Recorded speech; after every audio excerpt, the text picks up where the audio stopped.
Okay, let's look at some tools. The most common tool for a lot of things that we do in project management is the Excel, Microsoft Excel, or if you are using Google, you'd use the Sheets. Okay, so the thing about the Microsoft Excel or the Sheets in Google is they're very easy to use, economical, and they can be collaborative.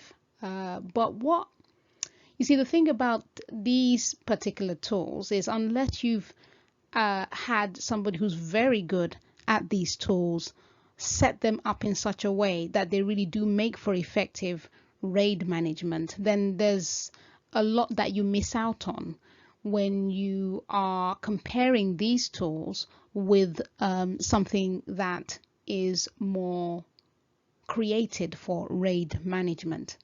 So let me give you an example. So as you're identifying your risks and your issues, for instance, and you do not have any formula in there to take the impact and take the probability and take those two areas and multiply them against one another, then you're going to have to do that manually. Now you can imagine if there is no consistency between your project RAID and somebody else's project RAID, and this is where now it all begins to fall apart. Okay, and it's that formula building and being able to, for instance, once you have recorded a particular risk or issue against somebody's name, being able to fire off an email connecting that particular sheet to your email so that it recognizes that you've logged this particular issue or risk against somebody, and it should then send an email. All of that is what you miss out on when you are creating your risks, assumptions, issues, and dependencies on either Excel or Sheets. Now that's only if your organization manages to have a very clever person who has connected all this functionality together, then by all means do what you need to do. But if you haven't, then these are just two examples that you are missing out on that will have to be managed manually.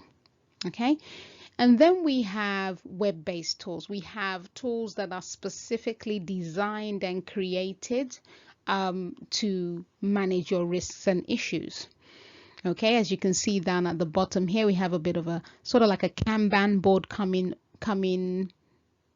a Kanban board being formed there, and we have one particular areas identifying the risks, working on the risks, risk resolved, and all of that. So the Kanban board, or sorry, not the Kanban board, this is just, we're just looking at it in the Kanban format. So this particular tool will be created with the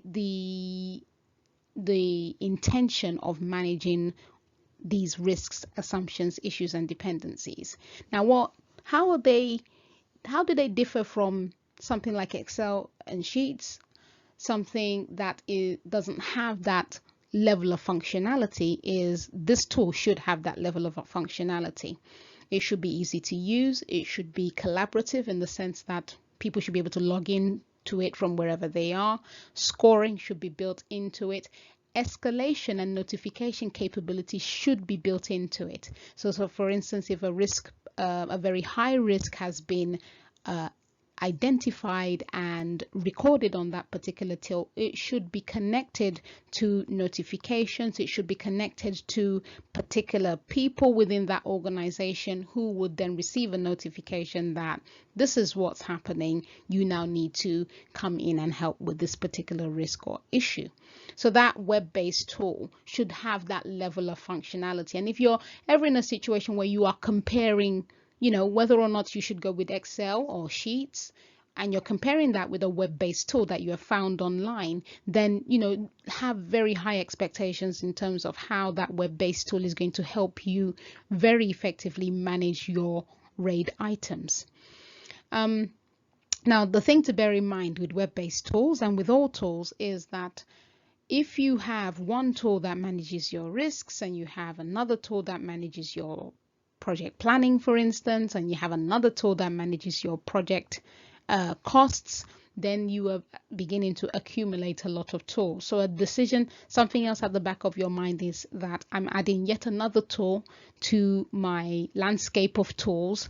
How easily will this tool, for instance, connect with my reporting? Because you will need your RAID items to be reported as part of your reporting activity. How easy will it be to connect that particular tool with your reporting, for instance? So again, before you go off and you buy a tool, think of things like that.